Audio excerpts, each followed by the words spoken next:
Hey everybody, Doug Judy here. Happy Saturday. Hey, I wanted to go through a few kind of random hacks that I've learned throughout playing this game for the past few months. And they're kind of just like random order, random things, but some of them are kind of cool. So here we go. So number one, and you won't see this on new servers, is the exchange shop. So the exchange shop starts in Tokyo, and anything that you have extras of will show up right here. So I don't need any more photos from these girls here, no more building cards, and I don't need any more gold because all my gold's maxed out. And there's a few more things that you can exchange here, but as you reach the maximum on them, they will show up here.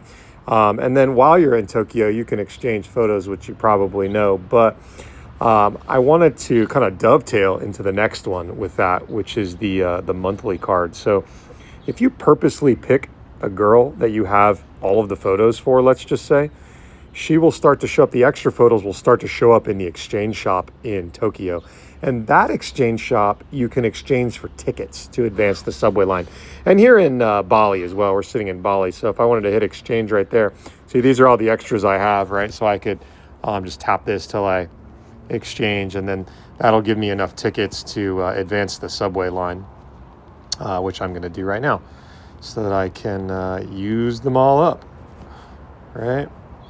There we go, right? And then I could advance the line if that, if it gives me enough tickets to do so. But my point of it is you purposely pick somebody that you have already maxed out, and so that you can just use those photos up. And the next one here, the weekly card. So this one's kind of new because historically you've only been able to buy CDs in the weekly card, which kind of sucks because they don't really do anything for you that's important. But now I switched it to this, and you can see I have 0 more days. But the cool thing about this is 1,000 blueprint cards for $5. That's like twice as many as you get if you just bought the actual pack. So even if you can continue to buy more of these, it doesn't limit you to one at a time. It'll give you 1,000 every time you buy it, and it'll just extend your number of days here. It says valid for 0 days right there. It'll just extend your number of days. So you could just keep buying it. I don't know if there's a maximum on it, but you could just keep buying it, and you'd have double the value. That kind of goes into the next one as well, which is the value on these packs. So see this right here, 1680%. The higher that number, the more valuable it is. So every single item has a value attached to it, right? And the higher percentage this number is here, basically the more you get for your money.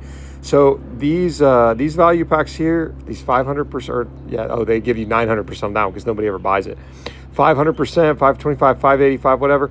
All these are not a good value. Okay, these ones here, right? This down here, that one is a pretty good value. I'm gonna find it in the hot deals. You see that one's 1680%. So the higher the percentage, the more value it is to you. Now, just keep in mind, I mean, honestly, there's a couple things I would just never buy. One would be gifts, and 2 would be CDs, unless, you really, really need them for some weird reason. All right. The next one is going to be the blue relics and the last relics. So I'm going to find the blue relics in here. So if you want a better recording score in the Grammys, this first one right here for each genre, the first one, that one says R&B song score. So these relic gems are really cheap to buy, first of all, and they increase your recording score. So if you wanted to get higher rankings in the Grammys, you would find all of these blue ones in here, right? And then just real quick, the purple one, you can just read them. Increases your song score and the artist sing stat, song score and dance stat, song score, sing, and artist sing, right? So all of them add to your song score, but this one only adds to the song score, and it's very cheap to upgrade. So keep that in mind. These relics are just overall, they're a huge boost, but they're important if you want to do well in the Grammys. Oh, and one more thing. The last one here increases your manage stat, which boosts your finance. So if you're intentionally trying to hack your finance for whatever reason, that's how you do it. All right, let's see. The next one is about hacking your fan count. So one way to do it is intentionally attack people that triggers your fan buyback. So I would just find a weak enemy, which is not going to be easy to do here in Bali, but I would just find somebody on the map and just go attack them until it triggers this right here, the fan buyback. They would pop up here, and those are the high value ones. That's the only way to buy fans. Two is doing your daily quests. Make sure you do all of these every day, twice a day, really, so that you can make sure to get your fans there. And then the third one is accelerating these if you need to get some fans quick. So you can see this one right here, 1,200 fans per hour. I could just hit accelerate on that, and boom, I got 10,000 fans out of that using diamonds. So that is the three ways. And the last thing is kind of really a preventative measure. If you do suffer some losses, make sure everyone saves their group coins so that you can recover fans here in the promo center.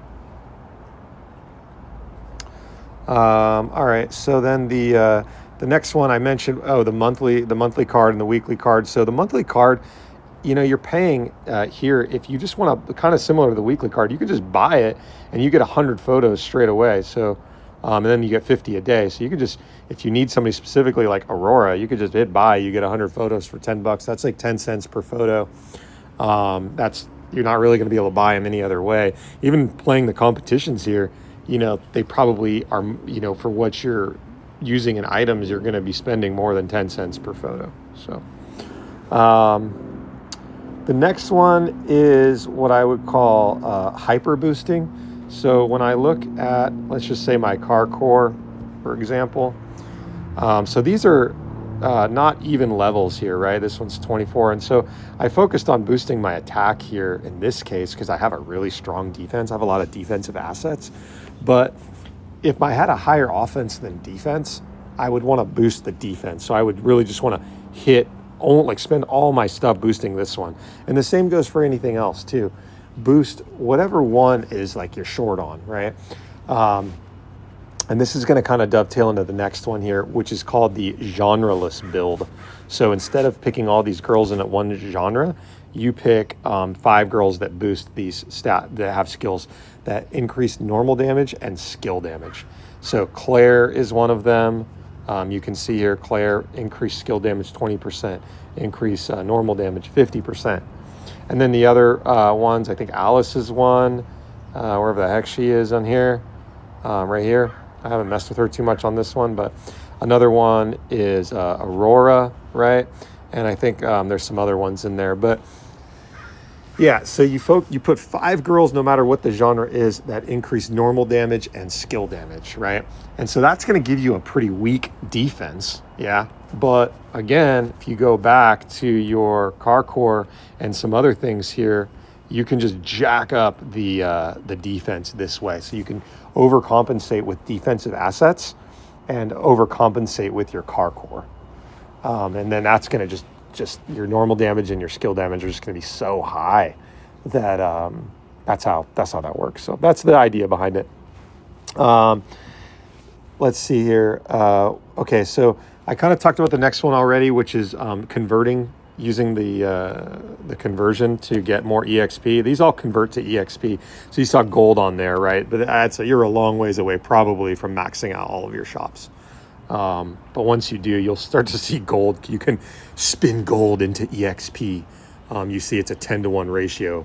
So 10K gold equals 100K EXP.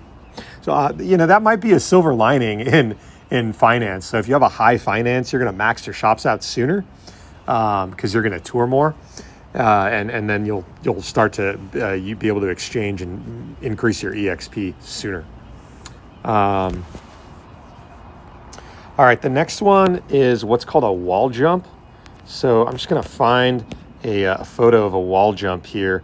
I can in my photo library. So you could see this. It happens in Tokyo. It happens in Bali quite a bit. So you see here, once you have access to a bridge, this is a toll gate in Tokyo, you can actually build anywhere over the wall. You see that, how they did that there? They still lost to us. But anyway, you want to find areas on the map where you can expose those wall jumps, and you'll be able to see. Let's see here, some places. If I can find the Tokyo map, right there, you can see like there's one, shoot, that's a video. Here we go.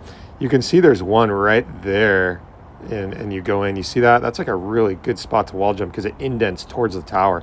There's a few more of them like that, but yeah, so wall jumps. Okay, the last one is like a super duper secret, and I did not know this until my buddy Gohan showed me, and it's what's called it's rallying a rally bus. So you can see this one's like in motion right there, right? And watch this, when I click on it, I'm gonna find it there. Eventually I'm gonna click on it. But if you click on a bus that's already in motion, you can actually rally the rally bus. Oh, I missed. There it is. You see that? It says rally. So if you're getting rallied from really far away, you can actually you can make a rally on that rally bus. Now, if they're behind a zone that you don't have access to, you have to wait till the bus crosses the zone. So, and then keep in mind, you're going to have a 5-minute queue time on your rally. So they have to be far enough away to where you can meet them, after a 5-minute queue time. But what does it do? Well, if they're going to attack one of your players or one of your buildings, it basically weakens the bus on its way. So, if you're not stronger than your opponent, but it's close maybe, well, guess what? Rally the bus. And then when the bus gets there, have a defense, right? So that's a kind of a hack there. Anyway, those are all the things that I've kind of learned, insider tips over the past few months. Let me know if you have any more. Like and subscribe and put some stuff in the comments if you have some cool hacks. All right. DJ, peace out.